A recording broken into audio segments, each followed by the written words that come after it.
भवजलधिगतानां द्वन्द्वमोहेवतानां सुतदुहितृकलत्रत्राणभारार्दितानां विषमविषयतो ये मज्जतोन्मज्जतानां भवतु शरणमेको विष्णुपूतो नराणाम्। अनेन कृतेन विष्णु सहस्रनाम द्वारा अर्चनेन भगवान लक्ष्मी नारायण प्रियता नमः। हरि ओम तत्सत, हरि ओम तत्सत, हरि ओम तत्सत। श्री शालिग्राम भगवान की जय।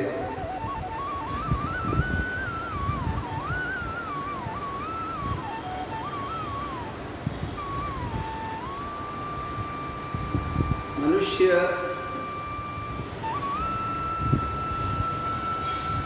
जन्म कर्म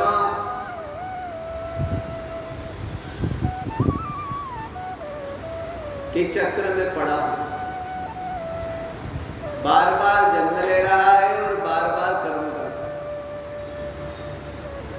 जन्म लिया तो कर्म करना ही पड़ेगा, वो कर्म यदि होगा तो उसको भोगने के लिए पुनः जन्म, पुनरपि जननम पुनरपि मरणम पुनरपि जननी जठरे शयन। बार बार जन्म हो रहा है, बार बार मृत्यु हो रही है।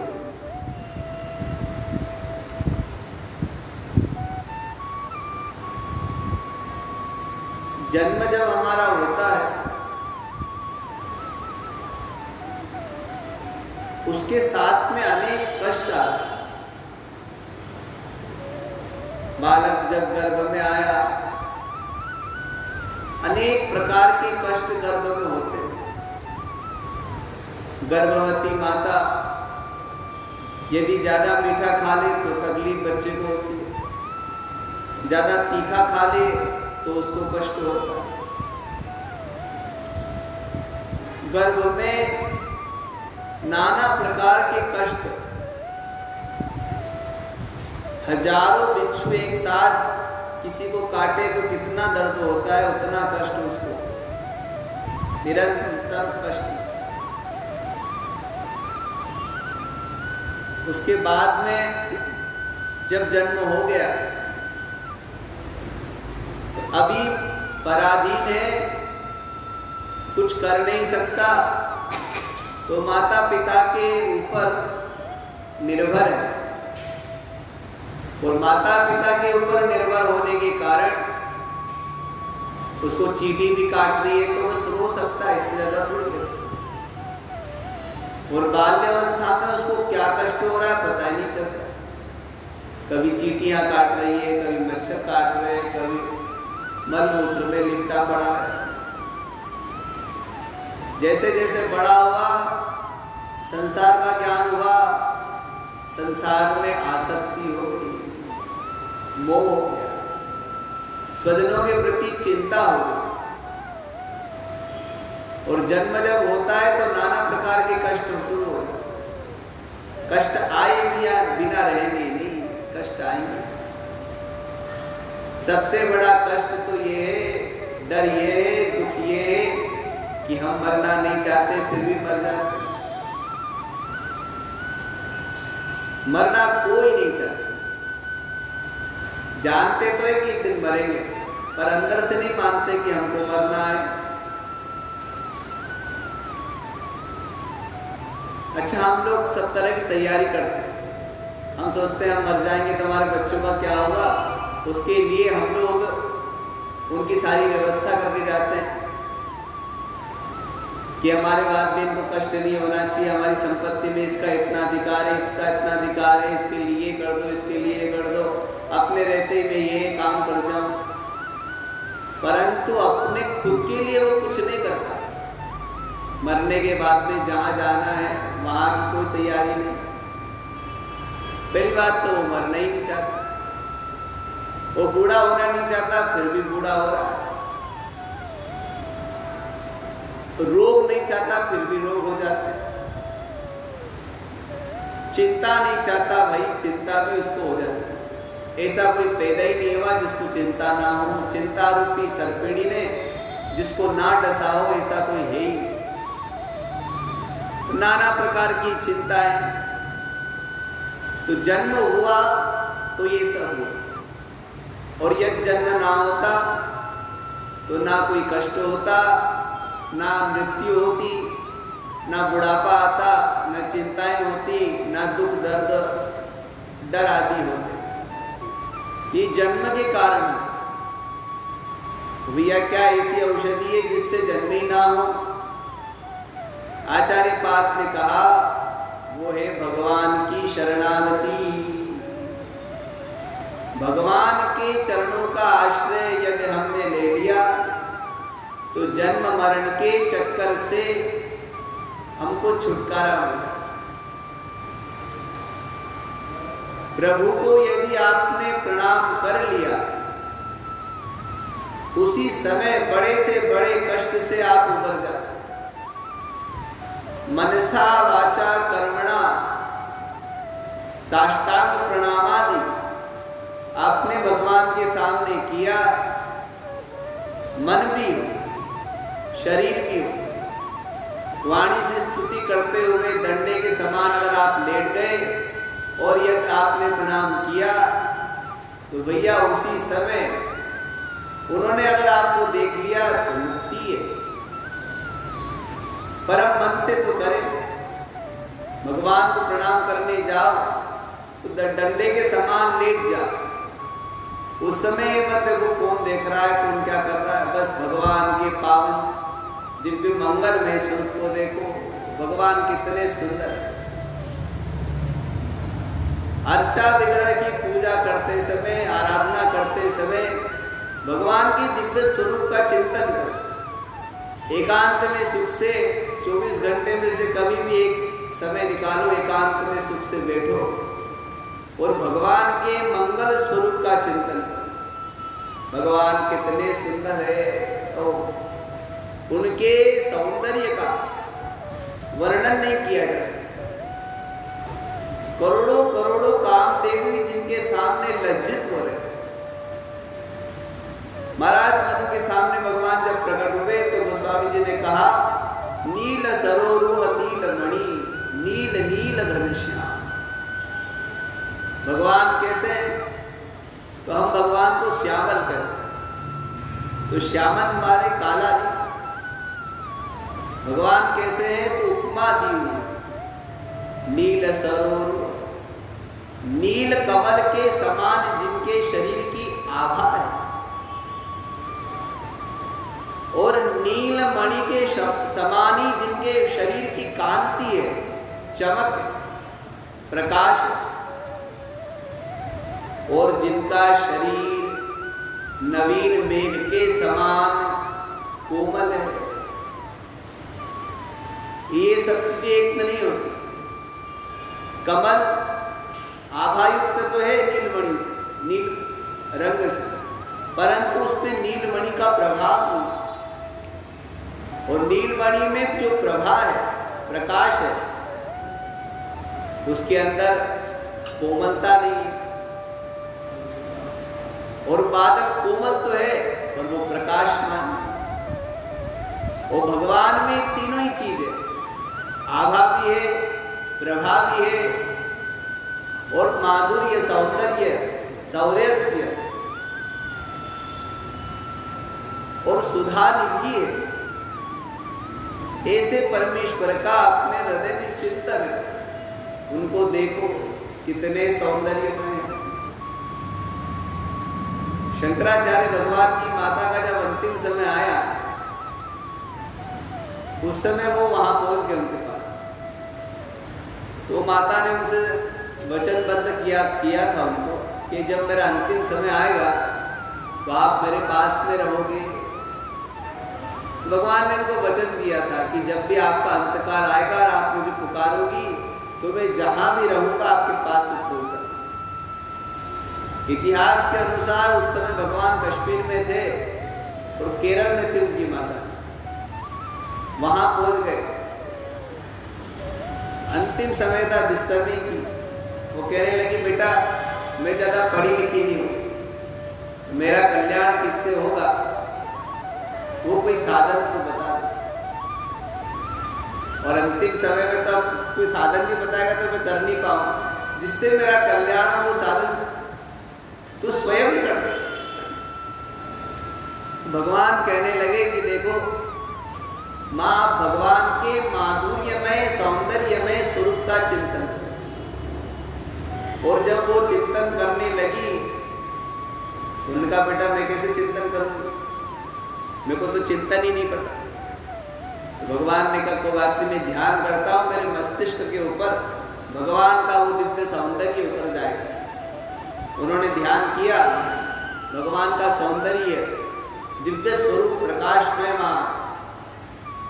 अब वो जब उनको देखने लगी तो वो इतनी मंत्र मुग्ध हो गई कि वो उनको ही देखती रही, और उनको देखते ही देखते उनका शरीर छूट गया और उनकी भगवत गति हो। अंत काल में हमारी जिस प्रकार की मति होती है तदनुसार हमारी गति होती है। भगवान ने गीता में कहा है, अंत काले च मामेव स्मरन् मुक्त्वा कलेवरम यः प्रयाति त्यजन् देहं स याति परमां। अंतिम काल में जो भगवान के माधुर्य में दिव्य प्रकाश स्वरूप का चिंतन करता है, उसको उनके स्वरूप की प्राप्ति होती है, उनके धाम की प्राप्ति। और यदि मरते समय हम कुत्ता बिल्ली याद आ गए तो हमारा जन्म फिर वो कुत्ता बिल्ली का ही होगा। अंतिम काल में जैसी मति होती है तदनुसार गति हो जाती है। अंतिम काल में भी हमारी मति कैसी होगी? जैसी हमारी प्रवृत्ति होगी, आदत होगी। संसार की वस्तुओं में उलझे पड़े रहे, अंतिम में संसार ही याद आए, और मरते समय संसार याद आया तो वापस संसार में आओ। और शरीर छूटते समय यदि प्रभु याद आए तो तुम्हारी गति अच्छी है। पुराने महात्मा लोग कहते थे कि अंत सुधरा तो सब सुधरा, और अंत यदि बिगड़ गया तो सब बिगड़ जाए। इसलिए अंत सुधारना जरूर। वो उनके दिव्य स्वरूप का चिंतन करते करते इस जन्म मरण के चक्र से छूटे। तो जन्म मरण के चक्र से कैसे छूटा जाए? महाराज ने जब प्रश्न किया तो हरिनाम की कवि ने कहा कि भगवान के दिव्य और माधुर्यमय स्वरूप का चिंतन करो। और चिंतन करते करते जो भक्त लोग होते हैं, भगवान के प्रेमी लोग होते हैं, साधक लोग होते हैं, वो अपने परमेश्वर का सभ्य दर्शन करते हैं, इसलिए किसी के प्रति भी उनके मन में द्वेष भावना नहीं होती।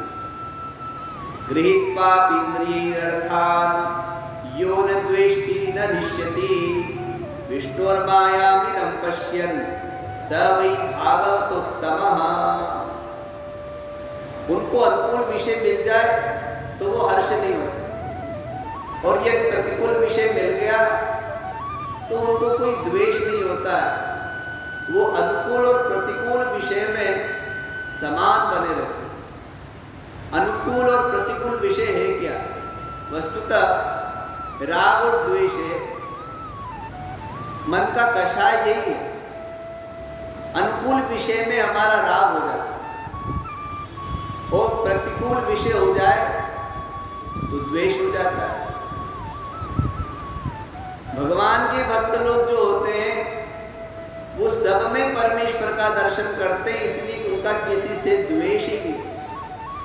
जितने भी विषय आते हैं वो सब भगवान की माया है, ये जानते हैं। वो उसको दृष्टा भाव से देखते, साक्षी भाव से दूर से देखते। वो उन विषयों में पढ़ते नहीं। विषय में पढ़ोगे तो कष्ट पाओ। मक्खी जो होती है यदि गुड़ में चिपक गई तो गुड़ है तो मीठा, पर यदि गुड़ में चिपक गई ना तो बेचारी उड़ नहीं पाती, उसके पंख गुड़ से चिपक जाते चाशनी से और उड़ नहीं पाती और वो मर जाती। गुड़ मीठा तो है पर उसके लिए सुखप्रद नहीं हुआ। संसार के प्रत्येक विषय भोग काल में अच्छे लगते पर परिणाम अच्छा नहीं, कष्ट ही देंगे। जो भगवान के आनंद में हम उड़ रहे थे वो हमारे पंख ही चले गए।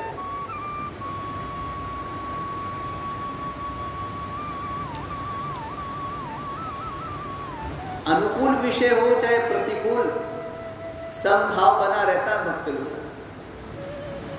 ये शरीर है और इस शरीर में जब जन्म लिया है तो जन्म आपका होगा तो इसका मतलब है मृत्यु निश्चित है। जन्म होगा तो मृत्यु होगी ही होगी। आप कितने ही प्रयास कर लो बचने के, पर बचा नहीं जा सकता। जो मृत्यु होनी है, जिस समय होनी है, उस समय वो होके रहेगी, उसको आप टाल नहीं सकते। जिस दिन हमारा जन्म हुआ उसी दिन हमारी मृत्यु निश्चित हो जाती है। जन्म और जन्म के साथ में मृत्यु, और जब तक मृत्यु नहीं आएगी तब तक शरीर रहेगा। तो शरीर के अंदर होने वाले जितने भी कार्य है वो होते रहेंगे। भूख भी लगेगी, प्यास भी लगेगी, श्रम भी होगा, कष्ट भी होगा, भय भी होगा, तृष्णा भी होगी, सब चीजें होगी।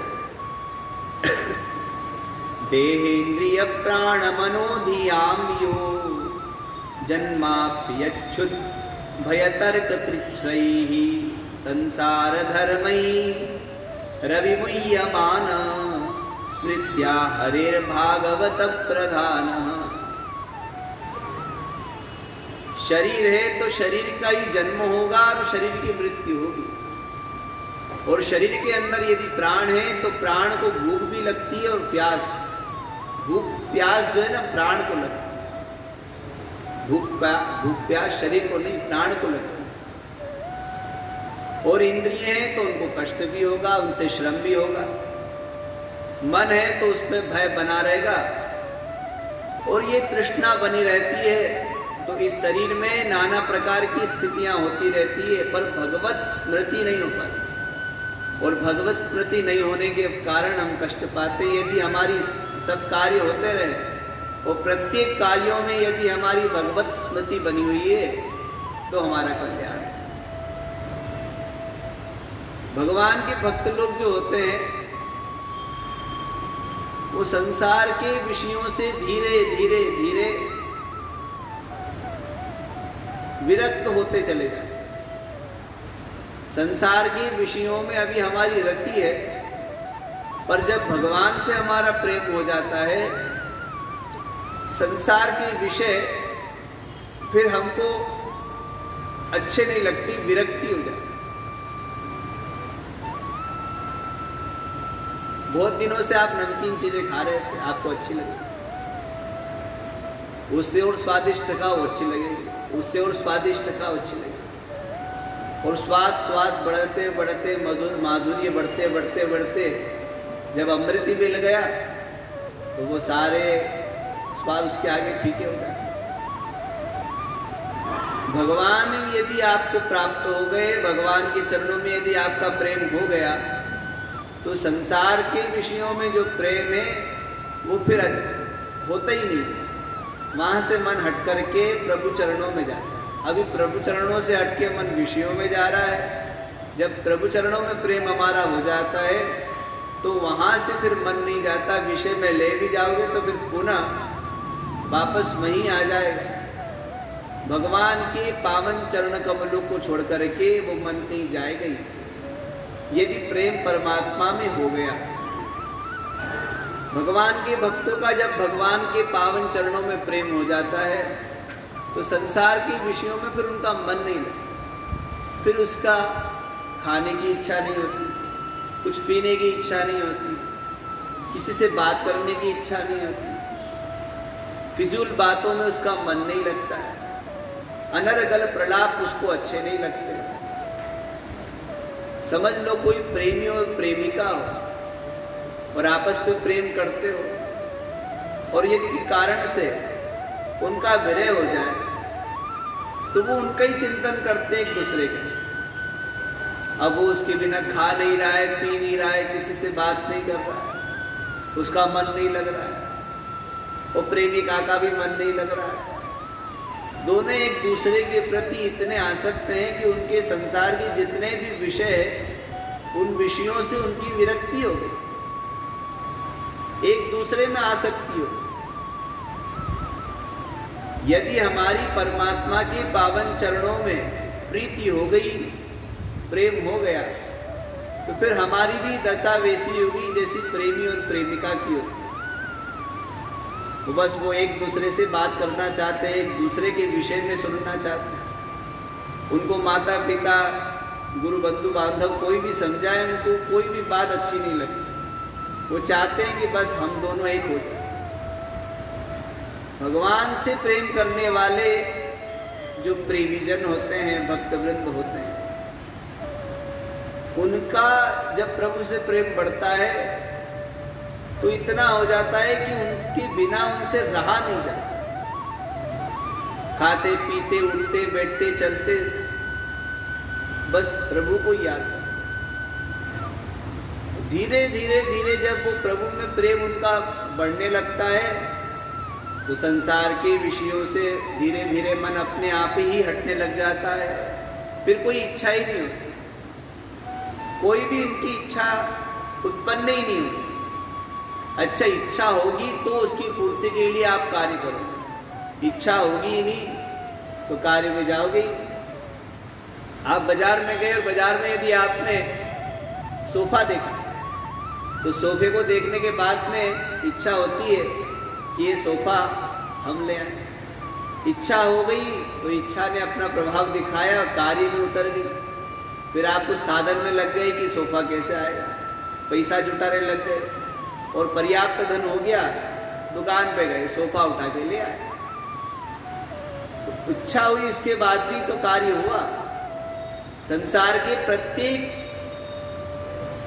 जितनी भी वस्तुएं दिख रही है उनमें इच्छा प्रबल होती है। इच्छा हुई और उसकी पूर्ति के लिए कामना चली, कार्य हुआ और कार्य ने उसको सिद्ध किया। अच्छा, संसार की इच्छाएं अनंत होती है और वो कभी पूरी होती है, कभी नहीं भी होती।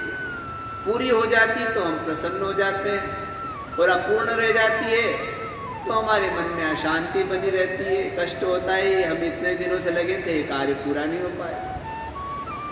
इच्छा थी, उस कार्य में लगे, कभी सफलता मिलती, कभी नहीं मिलती। पर भगवान के विषय में ऐसा नहीं। यदि आपकी इच्छा परमात्मा को जानने की हुई, देखने की हुई, तो वो इच्छा फीकी नहीं पड़ती, वरन प्रबल हो जाती और इतनी प्रबल हो जाती है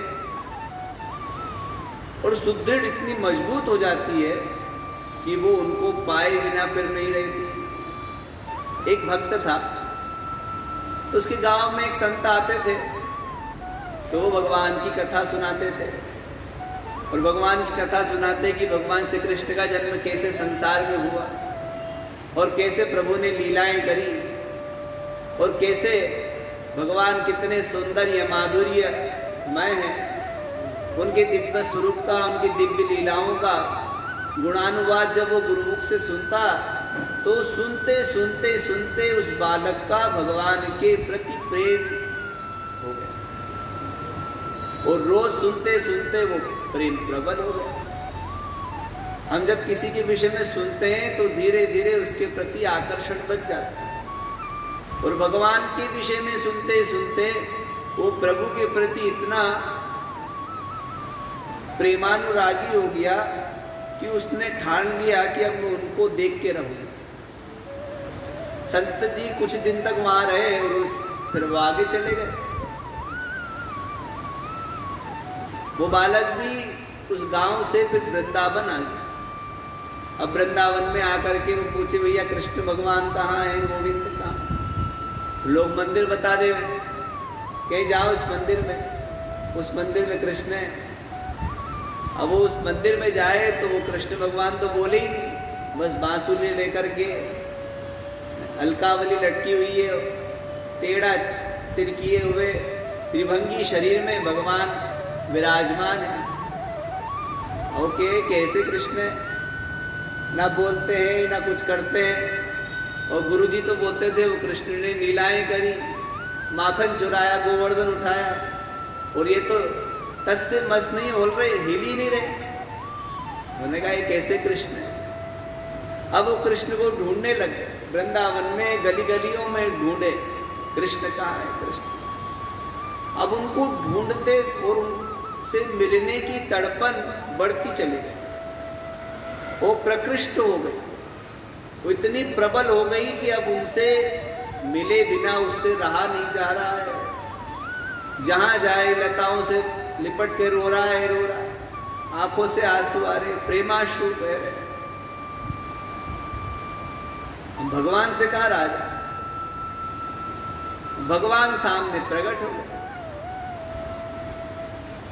तो उन्होंने कहा कि वो बालक, उसने भोजन नहीं किया कुछ दिनों से, बैठ गया और उसने ना संकल्प कर लिया, जब तक आप नहीं आओगे मैं भोजन नहीं करता।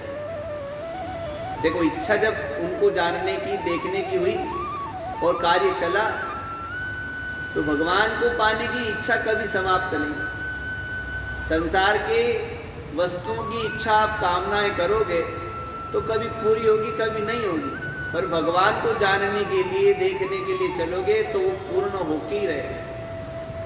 अब वो बालक, उसने संकल्प कर लिया कि जब तक भगवान मुझे दर्शन नहीं देंगे मैं भोजन नहीं करूंगा, अब कृष्ण ही खिलाएं। भगवान जब प्रकट हुए, भोजन की थाल लेकर आए। भगवान ने कहा बेटा भोजन कर। उनका आप कौन? उनका मैं कृष्ण हूं जिसको तू ढूंढ रहा है।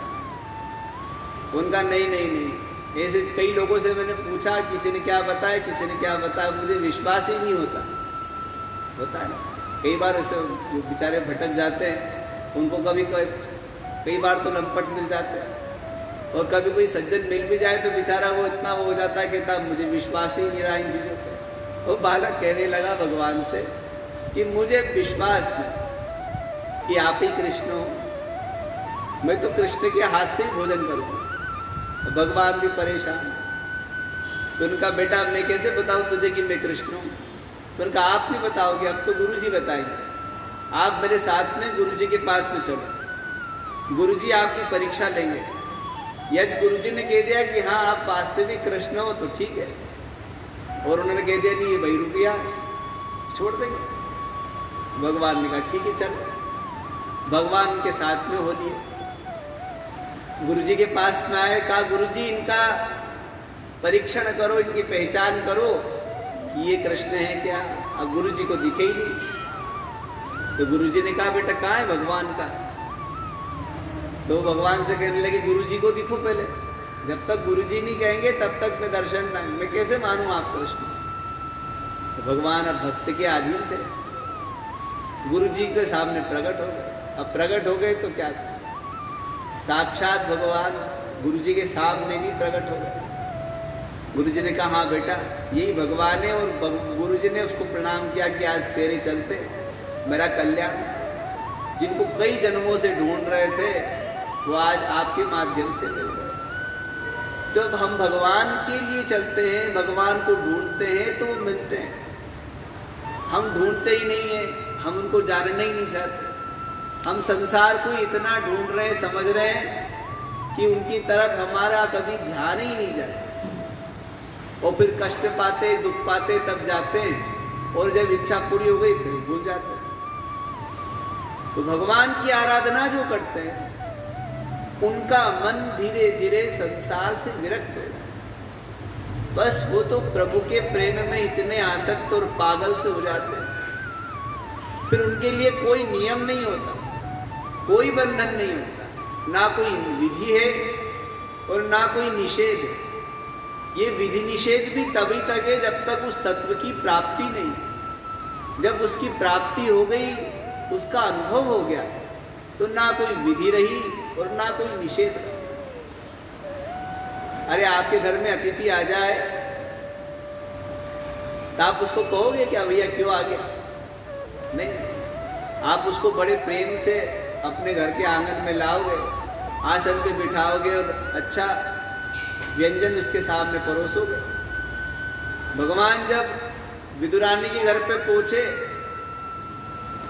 तो कहने लगी, एक तो बेसमें आ जाते हैं, कोई सूचना नहीं, खबर तो करते मैं आ रहा। भगवान ने कहा, माँ भूख, जोर से भूख लग रही। तो केले थे तो वो छिलके खिला दिए और वो जो मूल था वो नीचे फेंक दिया। तो बताओ वहां कहां विधि निषेध काम कर गया। भक्त भगवान को कभी भी किसी भी रूप में पुकारे, उसी क्षण परमात्मा उसके पास में पहुंच करके उसके दुखों का निवारण करते। पर भक्त लोग ये मानते हैं कि भगवान प्रत्येक क्षण मेरे साथ में है, मेरा कभी बुरा नहीं होगा, अनर्थ नहीं होगा, मेरा सब प्रकार से कल्याणी होगा। और वो ये डरता रहता है, ये सोचता है कि मेरे द्वारा कभी किसी का अकल्याण नहीं होना चाहिए, नुकसान नहीं होना चाहिए, कष्ट नहीं। हरदम इस कार्य में लगा रहता है कि मेरे कारण सबको सुख मिले। भक्त लोग भगवान की जो प्रिय होते हैं उनके प्रिय हो जाते। भगवान जिनसे प्रेम करते हो बंधुओं, उनसे प्रेम करना शुरू कर दो। भगवान किन किन से प्रेम करते हैं तो शास्त्रों के पास में जाओ, गुरुजनों के पास में जाओ, पता लगेगा भगवान किन से प्रेम करते। तो जिन वस्तुओं से, जिन कार्यों से, जिनके प्रति भगवान प्रेम रखते हैं, सम्मान रखते हैं, उनके प्रति हमारे मन में भी सम्मान होना चाहिए, प्रेम होना चाहिए। और उनके प्रति कभी भी मनसा वाचा कर्मणा उनसे अपराध नहीं बनना चाहिए। अगर हम इतना करने लगे तो उसी में फिर हमारा कल्याण। और धीरे धीरे धीरे भगवान के जो प्रेमी हैं उनसे यदि आपने प्रेम करना शुरू कर दिया तो आप भी भगवान के प्रेमी हो जाओगे। जिससे हम प्रेम करना चाहते हैं पहले हम उससे दोस्ती बढ़ाएं जिससे वो सबसे प्रेम करे।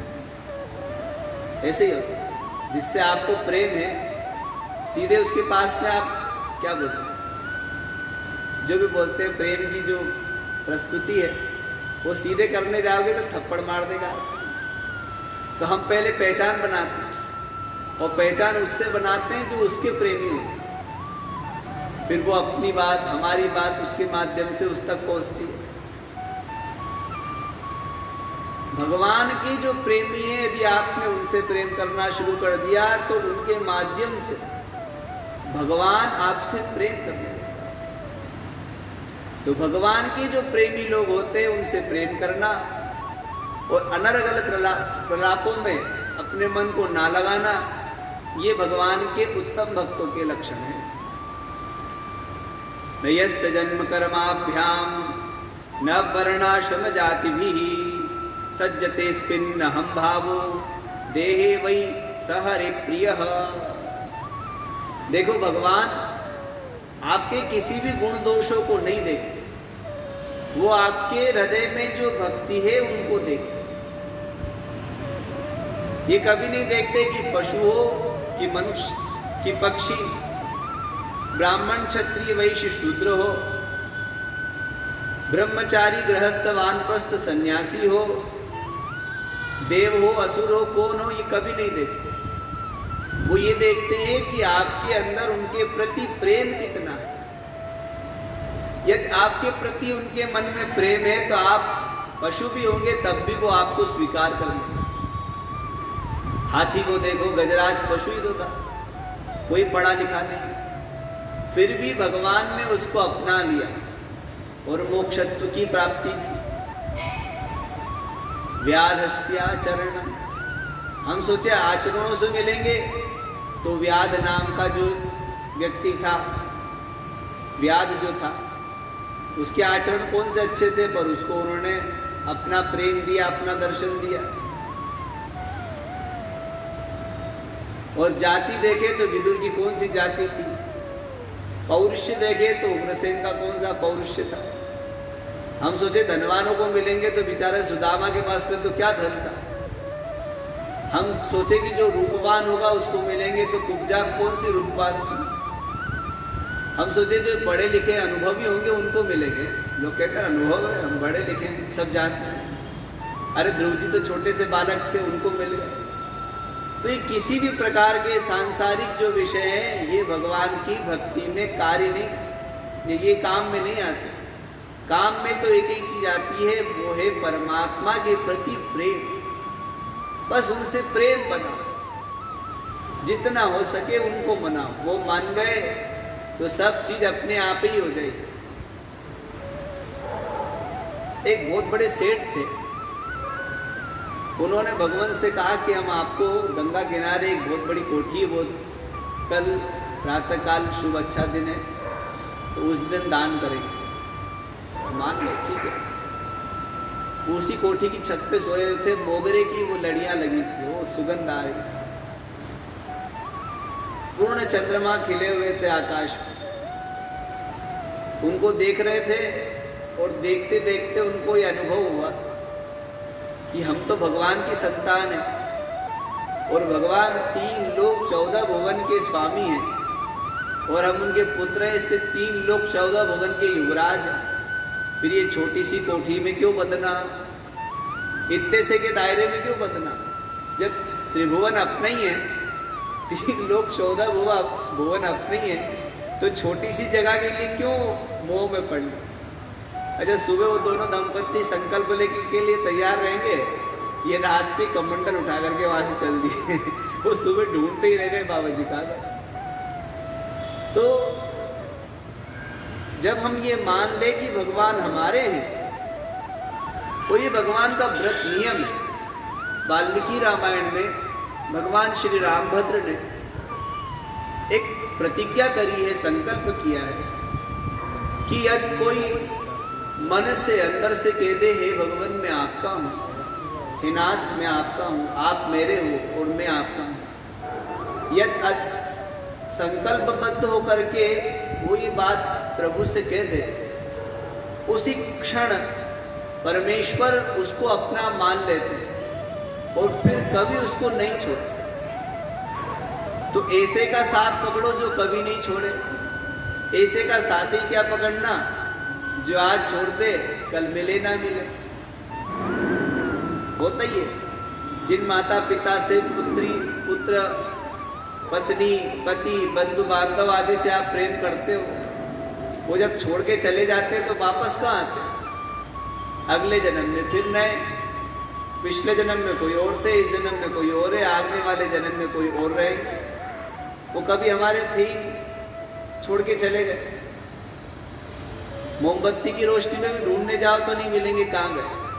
और जहाँ जाते चिट्ठी पत्री भी नहीं आती, टेलीग्राम भी नहीं आता कि हम राजी खुशी हैं, ठीक है, यहाँ का मौसम अच्छा रहता है, गर्मी ठंडी हो रही है, यहाँ नमक मिर्ची भोजन में ज़्यादा हो रहा है, तेल घी ज़्यादा हो रहा है, ऐसा कोई खोज खबर नहीं आती। अरे सो गए कि सुन रहे हो? तो गए हुए लोगों की कभी खबर आई क्या भैया ऊपर ठीक है, स्वर्ग में न पड़े कि नरक में, पता ही नहीं चल रहा। और उनसे संबंध यहीं तक था, वो यहाँ छोड़ के चले गए तो लौट के नहीं आए। उन्होंने हमको पकड़ा, हमने उनको पकड़ा और छोड़ दिया। तो ऐसे का साथ पकड़ो जो कभी नहीं छोड़े, जन्म जन्मांतरों तक हमारे साथ में जो था है और आगे भी रहेगा। ऐसे परमेश्वर का आश्रय लेना चाहिए, उनको पकड़ लेना चाहिए। यदि हमने उनको पकड़ लिया तो फिर कहीं भी रहो, किसी भी जन्म में हो, किसी भी जाति में हो, किसी भी वर्ण में हो, किसी भी आश्रम में हो, किसी भी योनि में हो, किसी भी कुल में हो, हर क्षण वो आपके साथ में है और आपका कल्याण। नयस्य स्वपर इति वित्तेष्वात्मनिवाभिधा सर्वभूत समशांत स वै भागवतोत्तमः। और जो भगवान के भक्त होते हैं वो ये सोचते हैं कि कोई पराया है ही नहीं, क्योंकि मेरे परमेश्वर ही सभी रूपों में हैं, इसलिए ना तो किसी से, ना काऊ से दोस्ती और ना काऊ से वे सबसे, क्योंकि उसने मान लिया कि भगवान मेरे माता पिता मान लो। माता च पार्वती देवी, पिता देवो महेश्वर, बांधवा शिव भक्ताश्च। ये संसार की जितने बंधु बांधव भगवान के भक्त हैं, ये हमारे बंधु बांधव।